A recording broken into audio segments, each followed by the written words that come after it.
One of the first things that Joe Biden and his administration did when they came into power a couple of weeks ago down the road was ask for an assessment of how big is our military presence around the whole world? What is our strategy? And what actually does this presence look like? The department will conduct a global force posture review of U.S. military footprint, resources, and strategies. Footprint. I like that. That's like a nice thing. Like, what's our footprint? How big is our footprint around the world? We don't really know. The Pentagon is going to start to try to assess that.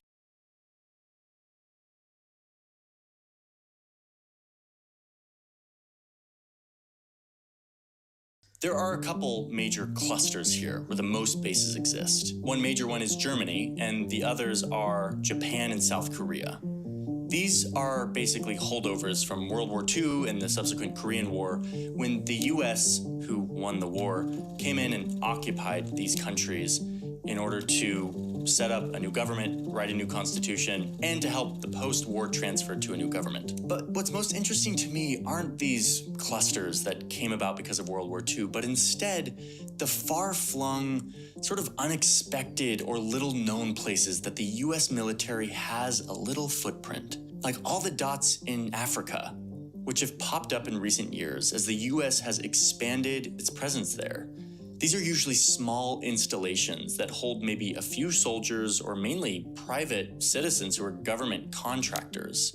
And they mainly house things like drones or radar or weapon systems. You also have this cluster of dots deep in the Indian Ocean, which is the island of Diego Garcia. About the US military's role in displacing hundreds of local people to set up a base there. Some of these dots are just airstrips, a runway in the middle of nowhere. And these runways usually belong to the host country, and the US just rents them for a period of time. Like this facility in the middle of the desert in Oman. Places like this exist to hold supplies in case a war breaks out. So the US maintains these stockpiles of war supplies all around the globe, so that they can strike at any point without having to ramp up a war economy at home. It takes away a lot of the friction from going to war.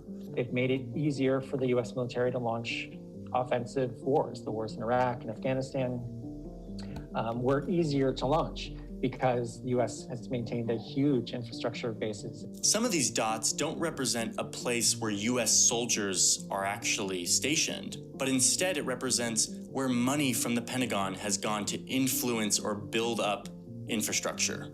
For example, in Iceland, the US is spending a lot of money, tens of millions of dollars, to upgrade this airport, the airport that we all go through when we're going to Iceland, but doing it for military purposes so that the US can use it, can land there if needed.